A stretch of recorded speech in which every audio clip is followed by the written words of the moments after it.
ये ऊपर जाने का रास्ता है। अभी तक मैं ऊपर का नहीं सोची हूँ, तो जाऊँगी तो नहीं सोच रही हूँ, पर ऐसा तो इससे पहले भी मैं एक पहाड़ गई हुई हूँ ऐसे उधर, लेकिन बेमित्रापुर में। ये तो संतोषपुर है। तो यानी क्या पेड़ है? नहीं नहीं, क्या पेड़ है?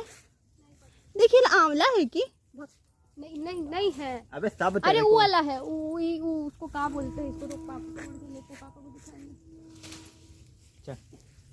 इसकी शरीफा हुआ है, देखो तो। नहीं, चल ना चल। हाँ है शरीफा है, वो वाला बड़ा वाला।